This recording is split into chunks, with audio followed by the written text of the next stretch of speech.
Amici, più uno! Sì, perché a grande richiesta è stata aggiunta una terza replica di Senza Skate! E quindi più uno! E oltre al 27 e al 28 gennaio vi aspettiamo qui al Teatro Toniolo anche il giorno 29! E vi garantiamo che dopo aver visto lo spettacolo uscirete e sarete delle persone diverse!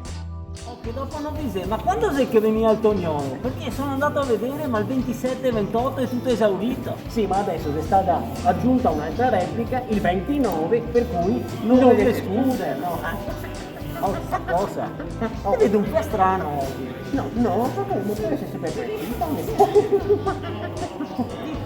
piuttosto, ti sei scusa diverso? Sì, no, sarà perché sono arrivato così di corsa, ma insomma mi sento bene oggi proprio.